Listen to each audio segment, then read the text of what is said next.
दोस्तों, जब आप कोई प्रश्न स्वयं से पूछते हैं जो आपसे ही रिलेटेड होता है, तो इसका सबसे अच्छा उत्तर आप खुद ही दे सकते हैं, क्योंकि आपको आपसे अच्छा कोई और नहीं जान सकता। आप खुद से जो प्रश्न पूछते हैं, यदि उसका उत्तर पॉजिटिव हो तो समझ लीजिए कि आप अपने जीवन में सही दिशा में आगे बढ़ रहे हैं, और यदि उत्तर नेगेटिव हो तो आपको बहुत सारे इम्प्रूवमेंट की ज़रूरत होती है। एक पंडित था, वह बुद्ध से बहुत सारे प्रश्न पूछना चाहता था। एक दिन वह पंडित अपने शिष्यों के साथ गौतम बुद्ध से मिलने आया।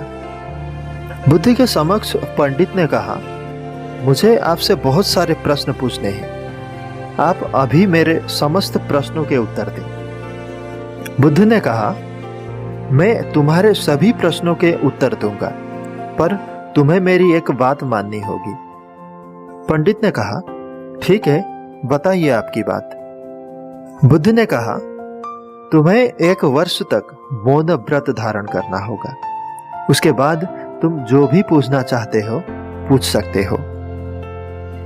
वहीं बुद्ध का एक अन्य शिष्य भी खड़ा था। यह बात सुनकर वह हंस रहा था। पंडित ने इस शिष्य से इसका कारण पूछा तो उसने जवाब दिया, कुछ साल पहले मैं भी तुम्हारी ही तरह यहाँ आया था। मेरे साथ भी मेरे अनेक शिष्य थे। तब बुद्ध ने मुझे भी यही बात कही थी। उसके पश्चात 1 साल बाद मेरे पास कोई प्रश्न ही नहीं थे। बुद्ध ने पंडित से कहा, मैं अपने वचनों का पक्का हूं। 1 साल बाद मैं तुम्हें सारे प्रश्नों के जवाब दूंगा।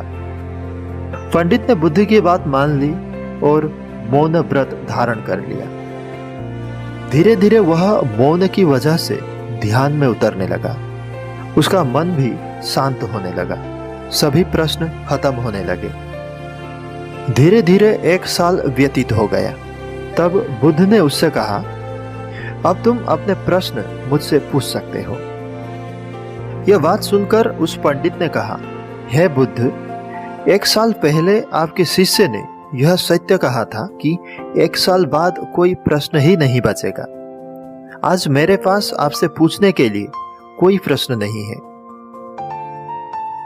दोस्तों, बुद्ध कहते हैं कि व्यक्ति को जितना कोई बाहरी सिखा सकता है, उससे कहीं अधिक वह अपने स्वाध्याय एवं आत्म अवलोकन तथा आत्मचिंतन से सीख सकता है। इसलिए बुद्ध हमेशा कहते थे, अपो दीपो भव, अर्थात अपने दीपक स्वयं बनो। यानी अपने बुद्धि, चिंतन एवं आत्म अवलोकन से अपने जीवन को प्रकाशित करो। इस प्रकार प्राप्त किया हुआ ज्ञान कभी विस्मृत नहीं होता और हमेशा व्यक्ति को सही निर्णय लेने में मददगार होता है, क्योंकि यह गहन अनुभव, चिंतन और आत्म अवलोकन पर आधारित होता है।